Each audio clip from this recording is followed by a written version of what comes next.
माझ्याकडे कुठली पण एखादी फिरणारी वस्तू, इकडे लक्ष द्या, हा तुमचा डोक्यावरचा फॅन पकडा साधा, तुमच्या घरची पाण्याची मोटर पकडा, विहिरीवरची शेतकऱ्याची 3 फेज इंडक्शन मोटर पकडा, DC मोटर पकडा, कुठल्याही डायनॅमिक मशीन्स पकडा, त्या मशीनची स्पीड मोजणं सगळ्यात मोठा अवघड टास्क असतो बरं.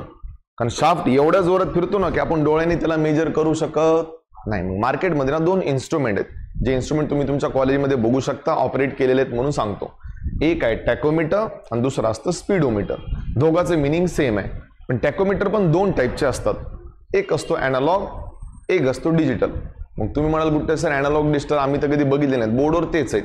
एका साईडला तुम्हाला फिरणाऱ्या वस्तू दिसत आहेत ना, इट्स अ ॲनालॉग टॅकोमीटर.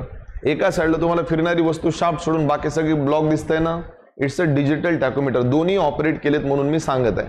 हां, नावडेज मार्केटमध्ये जर ट्रेंडिंगला कोण आहे ते सेकंड आहे, फर्स्ट का नाही ते पण सांगतो, टेन्शन घ्यायची गरज नाही. सगळ्यात पहिले तुम्हाला टॅकोमीटरचं फंक्शन सांगा. It is normally use to measure the speed of any kind of dynamic machine. मग ते डायनॅमिक मशीन पोरं तुमची मोटर असो, AC मोटर असो, DC मोटर असो, जनरेटर असो, अल्टरनेटर असो, काही फरक पडत नाही. मग आता मी जे पहिलं टॅकोमीटर आणत आहे ते कोणत्या, जरा लक्ष देऊन ऐकायचा प्रयत्न करा. मला ती देता का ते क्लॅम्प ऑन मीटर. टॅकोमीटर जे असतं ना भावनो 2 टाईपचे असतात, कॉन्टॅक्ट आणि नॉन कॉन्टॅक्ट. मग तू म्हणाले Gutte sir contact non contact काय असतं, आमच्या डोक्यात काही गेलं नाही. एक गुगलवरची इमेज आहे दाखवतो, पण सध्या बोर्ड लक्ष द्या. टॅकोमीटर असंच असतं, काही वेगळं नाही, फक्त याला वरचा असा पार्ट नसतो, या टाईपचा चौकोनी बॉक्स असतो, पुढे याला असं असतं आणि याच्या पुढे एक छोटा शाफ्ट असतो असा गोल फिरणारा. हा शाफ्ट काय करावं लागतो तुम्हाला, हा टॅकोमीटर घेतला मी कशाबद्दल बोलत आहे, नॉन कॉन्टॅक्ट की कॉन्टॅक्ट बद्दल. कॉन्टॅक्ट ही मोटर आहे, हा मोटरचा शाफ्ट आहे. शाफ्ट कळतो ना, मोटरचा सगळ्यात मधला पार्ट असतो, CS or no. कॉन्टॅक्ट मध्ये काय करावं लागतं तुम्हाला, टॅकोमीटरच्या समोरची जी पुल्ली असते ना, जो चाक असतं, रब्बरचं चाक असतं पुढे, ते रब्बरचं चाक याला असं लावावं लागतं. आता मला सांगा, हे फिरणार ना, त्याच्यासोबत या समोरचा शाफ्ट पण, याच टॅकोमीटर फिरत नाही बरं, फक्त समोरचा शाफ्ट फिरतो. म्हणजे कॉन्टॅक्ट टाईप टॅकोमीटरमध्ये शाफ्टला तुम्हाला याला चिटकावं लागतं, तेव्हाच तुम्ही रिडिंग घेऊ शकता. जर शाफ्ट दिसत नसेल, शाफ्टला चिटकवता येत नसेल तर रिडिंग घेता येत.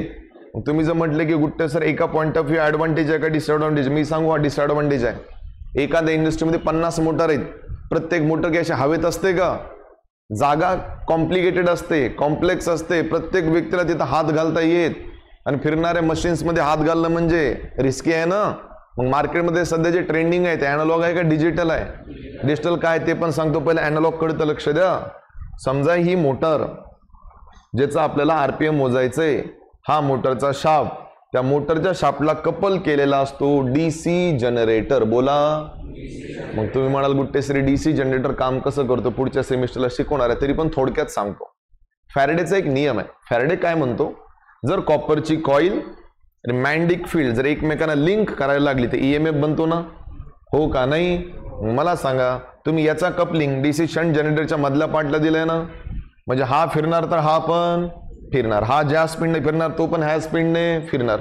आता हा फिरणार, याच्या साईडला किती मॅग्नेट आहेत, N पोल आणि साऊथ पोल, म्हणजे दोघांच्या मध्ये कोणती फील्ड आहे, मॅग्नेटिक फील्ड. फॅरेडेचा नियमच सांगतो, मॅग्नेटिक फील्ड असेल तर बोला, मॅग्नेटिक फील्ड नसेल तर माझं नाव पण काढायचं नाही. मोटर असो, जनरेटर असो, अल्टरनेटर असो, ट्रान्सफॉर्मर असो, इंडक्टर असो, सोलेनॉइड असो, टोरॉइड असो, प्रत्येक वस्तू मॅग्नेटिक फील्डवर काम करते. आपली ब्रँच अर्धी गायब होऊन जाईल जर मॅग्नेटिक फील्ड उडाली तर. सो मॅग्नेटिक फील्ड तुम्हाला तयार करण्यासाठी किती परमनंट मॅग्नेट घेतले लवकर मला सांगा. हा थांबू नये, फक्त जागेवरून हालत नाहीये, EMF बनेल, याला फिरवावं. इमॅजिन करा मोटर फिरली की हा पण फिरेल ना. मग तुम्हाला गुट्टे सर 2 साईडला काय, याला कार्बन ब्रश म्हणतात. एखाद्या फिरणाऱ्या वस्तूला सप्लाय देता येत नाही माहिती आहे ना, त्याच्यासोबत वायर गुंडाळलं जातो. सो किती कार्बन ब्रश असतात. कार्बन ब्रश तुम्हाला कळत नसतील तर कधी ड्रिल मशीनच्या मागे स्पार्किंग होताना बघितलंय का, it is because of carbon brush. सायकलला ब्रेक असतात का ब्रेक, तसे कार्बन ब्रश असतात. आणि या कार्बन ब्रशच्या अक्रॉस आपण काय लावलं रे, व्होल्ट मीटर. कोणतं volt meter, sensitive volt meter. जळून नाही झाला पाहिजे म्हणून एक रजिस्टर लावला फक्त, ज्याच्या मदतीने तुम्ही त्याची व्हॅल्यू थोडी जास्त कमी करू शकता.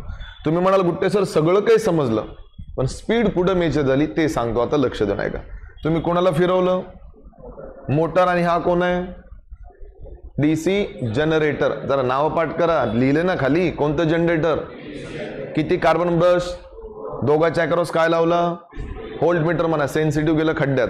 व्होल्टमीटरला प्रोटेक्ट करण्यासाठी काय लावलं? जनरेटर एसी आहे का डीसी आहे? आउटपुट काय बनतं?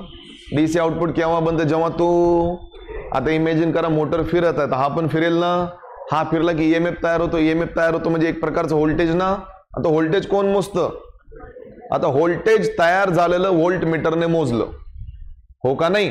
स्पीड कुठं आहे कोण सांगेल? मग तुम्हाला असं वाटत नाही का तुम्ही व्होल्टेज मोजताय? तुम्ही स्पीड कुठं मोजताय? मग मोजताय का नाही? पॉइंटवर घेऊन येतो, लक्ष देऊ नका, भटकू नका इकडे तिकडे.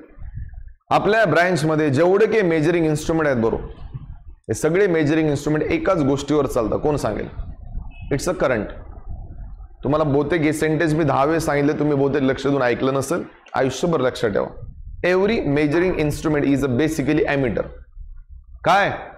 ॲमीटर. प्रत्येक इन्स्ट्रुमेंटचा एक नियम आहे, करंट असेल तर बोलायचं, अदरवाईज बोलायचं नाही. आता याची स्केल कशी असते बघा, या इन्स्ट्रुमेंटला असं डिझाईन केलं जातं ना की याने जेवढं काही व्होल्टमीटर मध्ये व्होल्टेज मोजलं जातं, that voltage is directly proportional to the speed of the motor किंवा आरपीएम.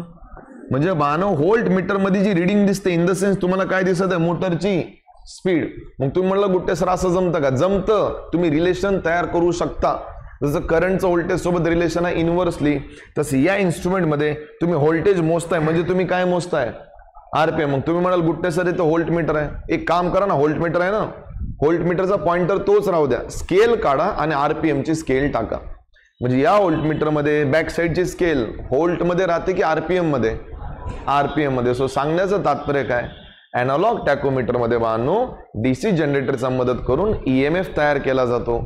ईएमएफचा मदत करून व्होल्टेजची रिडिंग घेतली जाते, पण ती मध्ये व्होल्टेजची रिडिंग आहे, पण आपल्यासाठी काय ती? आरपीएम. म्हणून कोण सांगितलं मेथडचा वीक पॉइंट काय? या मेथडचा वीक पॉइंट पोरांनो हा आहे की पोरांनो ही जी मेथड आहे ना, या मेथडला तुम्हाला शाफ्ट ओपन पाहिजे, हो का नाही? ओपन असेल म्हणजे तुम्ही त्याला कॉन्टॅक्ट करता आला पाहिजे. आता काही मोटर एवढ्या अवघड ठिकाणी असतात की तिथे जाता येत, तिथे एकच ऑप्शन आहे पोरो, दुसरं कॉन्टॅक्ट की non contact. By the way Gutte सरांनी हा जो टॅकोमीटर शिकवला कोणता होता? डीसी. का? कारण डीसी बनवतो ना रे.